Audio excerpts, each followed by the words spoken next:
My life be like, yeah. My life be like, yeah. Hello everybody, welcome to Smithy's Lifestyle. So got some news today. I wasn't intending on posting another video this week, but things happen quite quickly in my life, so here we go. So today I've received my new chair, just got it set up just now, and I'll talk to you a little bit about the story behind it, and yeah, and where we're going to go from here. So actually about 8 or 9 weeks ago, I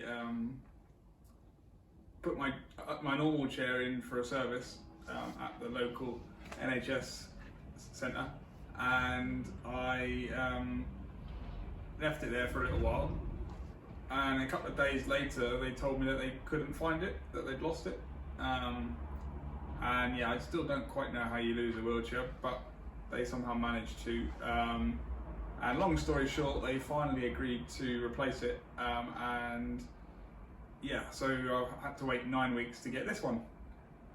So obviously I'm really happy to have a brand new chair. Obviously it means that from a mechanical point of view it should be a bit more reliable, but we'll have to see.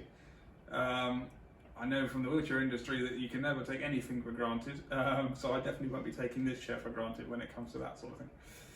So what happens now? Well, for me the big issue now will be getting the chair ready for my car. So just now I spent probably an hour and a half with the guy setting it up, so like simple things like bringing the armrest in, putting my seat on it, because I have my own special seat, and they just provide the shell, and then I went down to their car and sort of went through the road test of it and sort of set up the controls and stuff, and yeah, all the settings that needed to be changed so that I could actually drive it properly, because yeah, it was sluggish to say the least. Yeah, for some reason the manufacturers have like a standard setting for it, and it basically turns into like a granny car, and you know, you can't turn in it, you don't accelerate, and yeah, it's just not very intuitive, which doesn't make sense to me. So I got it, all the settings changed.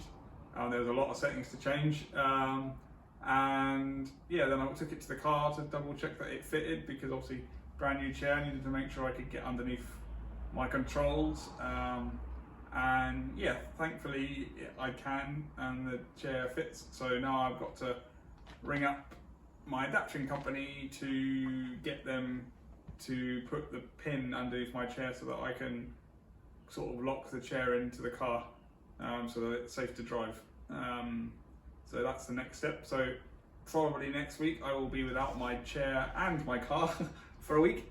So that's why I'm not celebrating at the minute, because there's always one more thing to do, and it's not quite as straightforward as just getting a brand new chair. So yeah, that's the next step, and I will keep you updated on the progress of that. And if anybody's got any other stories they want to share with chairs and issues, feel free. I have many myself, and funny stories and not so funny stories. But yeah, I just thought I'd let you know that I've got the new chair, but I'm probably not going to have it for more than a couple of days before I have to send it off to get the pin. But yeah, so that's where we are, and I will speak to you again sometime soon, probably before next week. Ta-ra.